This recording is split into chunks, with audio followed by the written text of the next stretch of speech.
James, what's happening at the xIoT news desk? Yeah, absolutely. A couple interesting things today. So, xIoT-based vulnerabilities continue to trend in the wrong direction, as we're all pretty well aware. Historically, IT assets comprise the majority of known vulnerabilities at any given time. However, those numbers are starting to change. And actually, in 2023, 78% of all known vulnerabilities in the world were associated to IT assets, traditional IT assets, servers, desktops, laptops. Compare that to today. So just 1 year's worth of change. xIoT vulnerabilities are up 130%, 136% year over year. And now what used to be 78% of all known vulnerabilities being IT related is actually down to only 58%. So by this time next year, it's very possible that xIoT-based vulnerabilities will account for the majority of the world's risk. So start patching now and get ahead of that trend for sure. I thought that was Wow. just interesting to show the Yeah. trending direction of the vulnerability world, and how IoT is just every day getting more and more a part of that picture. But Yeah. keeping Super with the interesting. yeah, keeping with the topic of vulnerabilities, a new bug was actually discovered earlier this year with the Bosch, I think it's the BCC 100 thermostats. You see these most commonly in the hospitality space, hotels, and even in some hospitals.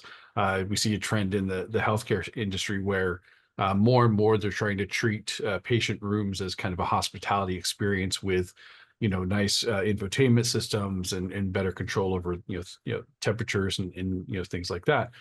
But with this vulnerability, an attacker can actually gain local unauthorized access, allowing them to modify the underlying firmware or even upload their own compromised version to the controller itself. There's even potential for an attacker to fully brick the device, preventing users from modifying the temperature settings of the device.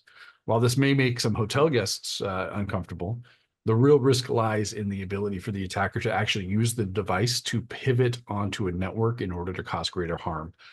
Bosch released a firmware fix, not too long after, and obviously they're recommending to all of their customers that they go out and patch immediately because, unfortunately, this is the type of vulnerability where you don't have to have physical access to the device. And so that's the big threat there, is that somebody can get onto a network through traditional methods and then use this device. In this case, this is just a smart thermostat, to then pivot to either other sections of the network or upload their own modified version of that firmware that includes some sort of backdoor or remote access, right? So I don't know about you, but for me, I don't like the idea of not having functioning air conditioning with this latest heat. But that's it for news here today in the IoT world. So, on that last bit, if anybody wanted to get more information about that vulnerability in the Bosch, where would they go to be able to find out more information?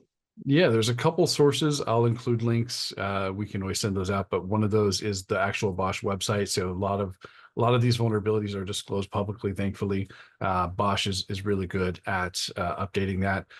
But there's also, right in our product, we have the ability to actually detect that. So if they wanted to, if they were a customer of ours, they could actually find detail directly in our product because we actually show vulnerability information when we detect it, including links to the manufacturer's website. Oh, fantastic.